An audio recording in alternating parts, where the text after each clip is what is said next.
Código Penal da Vida Futura. Quais são seus artigos? Parte 3. Buscando o entendimento a partir do Código Penal da Vida Futura, percebemos que, diante da lei do progresso, a incoerência do dogma das penas eternas existe.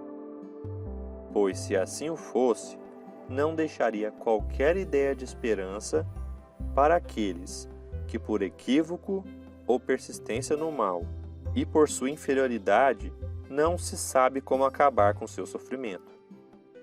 Além de Deus, sabendo do presente, passado e futuro, criando uma alma que, em virtude de seu livre-arbítrio, ele saberá se ela tomará a boa ou a má estrada, sabendo também que ela será punida se fizer o mal e sabendo que ela falirá, e, portanto, que está previamente condenada a torturas infinitas. Conduta indigna de um Deus amoroso e benevolente, provocando cada vez mais questionamentos. Artigo 21º. A responsabilidade das faltas é toda pessoal. Ninguém sofre por erros alheios, salvo se a eles deu origem, provocando ou não impedindo quando poderia fazê-lo. Artigo 22º. A diversidade das punições existem aquelas inerentes à inferioridade dos espíritos, e suas consequências são mais ou menos idênticas. Como para aqueles que se acham mais ligados à vida material, sentirão a lentidão do desprendimento da alma nas angústias que acompanham a morte e o despertar na outra vida, na consequente perturbação que pode prolongar-se por meses ou anos.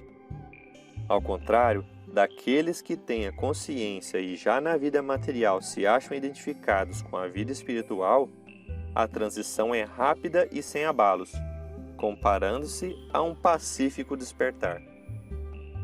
Artigo 23º.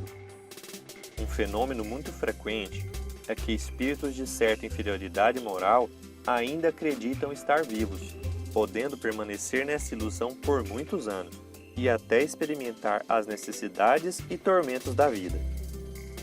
Artigo 24º. Para o criminoso, a presença incessante das vítimas e das circunstâncias do crime é um suplício cruel. Artigo 25º. Há espíritos mergulhados em densa treva, outros absolutamente isolados no espaço, atormentados pela ignorância da própria posição e da sorte que os aguarda. Alguns são privados de ver seres queridos, passando por intensidade relativa pelos males, pelas dores e privações que provocaram em outros, perdurando até que o desejo de reparação pelo arrependimento lhes traga a calma, possibilitando por fim a sua situação. Artigo 26º. Para o orgulhoso, é um suplício ver acima dele os que na terra desprezara. O hipócrita vê seus pensamentos mais secretos lidos por todo mundo, sem poder ocultar ou dissimular. O luxurioso, na impotência de saciar seus desejos, provocando o mais atroz tormento.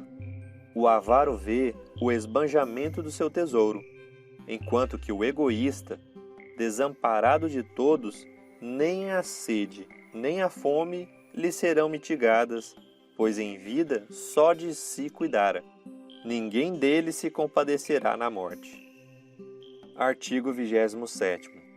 O único meio de evitar ou atenuar as consequências futuras de uma falta está em sua reparação, desfazendo-a no presente. Quanto mais demorar, mais penosa e rigorosa será suas consequências. Artigo 28º. A situação do espírito no mundo espiritual é por ele preparada na vida corporal. Mais tarde, em outra encarnação, lhe faculta novas provas de expiação e reparação, dependendo dele seu maior ou menor proveito, tendo que recomeçar se não se corrigir, podendo-se dizer que aquele que muito sofre na terra, muito tinha a expiar, e os que esbanjam felicidade aparente pelos vícios e inutilidades pagarão muito caro em outra existência. Artigo 29. A misericórdia de Deus é infinita, mas não é cega. O culpado não fica exonerado enquanto não houver satisfeito a justiça, sofrendo as consequências de seus erros, mas Deus deixa sempre viável o caminho da redenção. Artigo 30.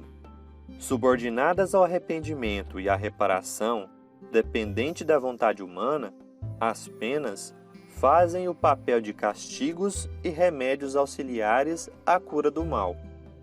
Os espíritos em prova são como doentes em hospital, sofrendo de doenças resultantes do próprio descuido, sendo necessário os meios curativos mais ou menos dolorosos que a doença reclama, esperando alta assim que se restabelecer, seguindo as orientações médicas. Se por desleixo prolongam a enfermidade, por não seguir as orientações, de nada o médico tem a ver com isso. Artigo 31º. As penas que o espírito experimenta na vida espiritual juntam-se às da vida corpórea, que são consequentes às imperfeições do homem, às suas paixões, ao mau uso das faculdades e à expiação de presentes e passadas faltas.